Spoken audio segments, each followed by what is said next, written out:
So Joe wouldn't let me sing this, so I won't sing it. He told me not to. But Joe Staggers, everybody. Joe Staggers. So it's fitting that Joe's counselor talk comes on the eve of Valentine's Day, as Joe's one of the biggest hearts and more love to give than most anybody I know. And those of you who know him probably feel the same way. He's been a true blessing to our advisory over the years, bringing levity with his humor, joy with his smile, and solemnness when the moment is called for it. He's also been a great welcomer of new advisees into our odd and kooky group. Overall, Joe has been so many things to so many people: a soccer player, a basketball player, a track star, a lacrosse athlete, an actor, a singer, an RA, a counselor, a friend, and a confidant. And I'm sure he's going to find a few new things to add to that list before this year's out.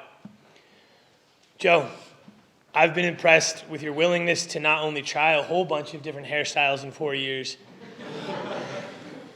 but to put yourself in new and uncomfortable positions at school just to see if you enjoyed the experience. You've helped show our advisory that trying new things that we may not be the best at is fun, and that we can become good at new things. I wish the absolute best for you here and in the future. Thank you for surviving my advisory.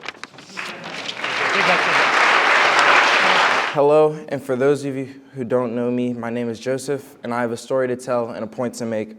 My dad owns a catering business, which causes my siblings and I to work on breaks quite often. Our home is a very energetic environment caused by me and my 7 other siblings, 5 of which went here at VES, and the other 2 went to a public high school in Stafford, where I'm from. Back to catering, we also do concessions for Georgetown University lacrosse and football, which leads me to which this story takes place.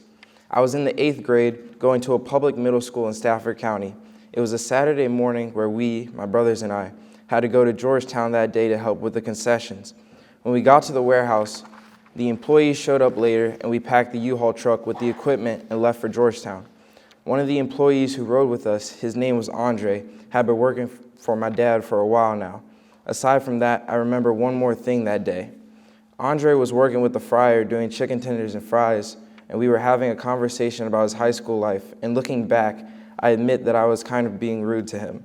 I would nag him about why he dropped out months before graduating, to which he would respond by a shrug and say, you don't really choose life, life chooses you. And for the last couple of years, even knowing those words stuck with me.